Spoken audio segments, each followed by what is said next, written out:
Left over air fried chicken ఉందండి. అది ఏం చేయాలో అర్థం కాక ఇలా గ్రేవీ చేశాను. నెక్స్ట్ డే ఫైనల్ అవుట్పుట్ ఇలా వస్తుందన్నమాట. అన్ని వెజిటబుల్స్ వేసి చేస్తే నేనైతే క్యాప్సికమ్, టమోటా, ఆనియన్స్ అండ్ పచ్చిమిరపకాయలు తీసుకున్నాను. ఇది left over air fried chicken అనమాట. ఫస్ట్ అయితే ఆయిల్ తీసుకొని దాంట్లో కరివేపాకు వేసుకొని ఉల్లిపాయలు, పచ్చిమిరపకాయలు వేసుకొని ఫ్రై చేసుకున్నాను. అది కొంచెం ఫ్రై అయినాక మీకు తెలుస్తుంది కదా, కొంచెం ఎర్రబడ్డాక ఆనియన్స్, దాని తర్వాత అల్లం వెల్లుల్లి పేస్ట్ వేసుకోవాలి. ఆల్రెడీ నేను మ్యారినేటెడ్ చికెన్లో మసాలా అంతా, అంటే ఎయిర్ ఫ్రైడ్ చికెన్ మ్యారినేట్ చేసేస్తారు కదండి, దాంట్లో ఆల్రెడీ కొంచెం మసాలా ఉంది. సో అందుకని నేను ఎక్కువ అవుతుందని చాలా కొంచెం మసాలా వేసుకుంటున్నాను. ఉప్పు కారాలన్నీ కొంచెం లైట్గా వేసుకుంటున్నాను. దీంట్లో ఓన్లీ మన వెజిటబుల్స్ అండ్ గ్రేవీకి సరిపడా వేసుకుంటే చాలు. సో అల్లం వెల్లుల్లి పేస్ట్ వేసుకున్నాక అది కూడా బాగా ఫ్రై అవ్వాలి. అది ఫ్రై అయిన తర్వాత మిగతా vegetables like capsicum and tomato వేసుకున్నాను.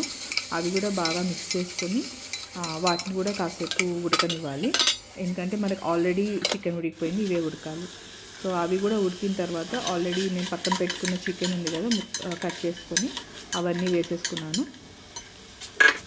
సో అది వేసుకున్న తర్వాత నేనైతే హాట్ వాటర్ బాయిల్ చేసుకుంటున్నానండి.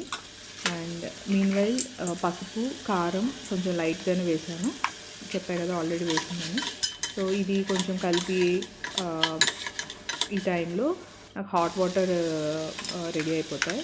సో నేను ఇక్కడ కొబ్బరి పొడి వేసాను లైట్గా, ఎందుకంటే కొంచెం గ్రేవీ కన్సిస్టెన్సీ రావడానికి.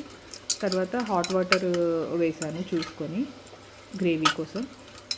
ఇక్కడ హాట్ వాటర్ వేస్తే మనకి ముక్క నీట్గా ఉంటుందండి, చాలా నీళ్ళు వేయొద్దు, హాట్ వాటర్ వేస్తే బెటర్. ఉప్పు చూస్తున్నాను.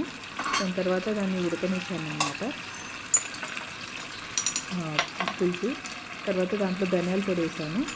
ఆల్రెడీ గరం మసాలా నేను ఆల్రెడీ వేస్తున్నా మ్యారినేటెడ్ చికెన్లో, అందుకని వేయలేదు, ఎక్కువ ఘాట్ అయిపోతుందని. ఇది కొంచెం వేసుకోవాలి కదా.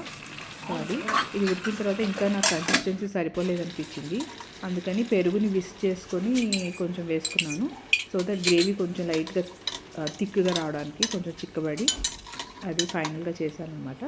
పెరుగు కూడా వేసుకున్న తర్వాత మళ్ళీ కాసేపు ఉడకనివ్వండి. ఫైనల్గా ఇలా వచ్చింది, చాలా బాగుంది. రైస్లోకి కానీ చపాతీలోకి కానీ చాలా బాగుంటుంది.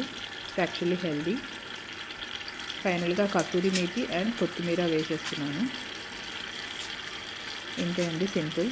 వేస్ట్ చేసుకోకుండా ఇలా చేస్తే బెటర్. Thank you.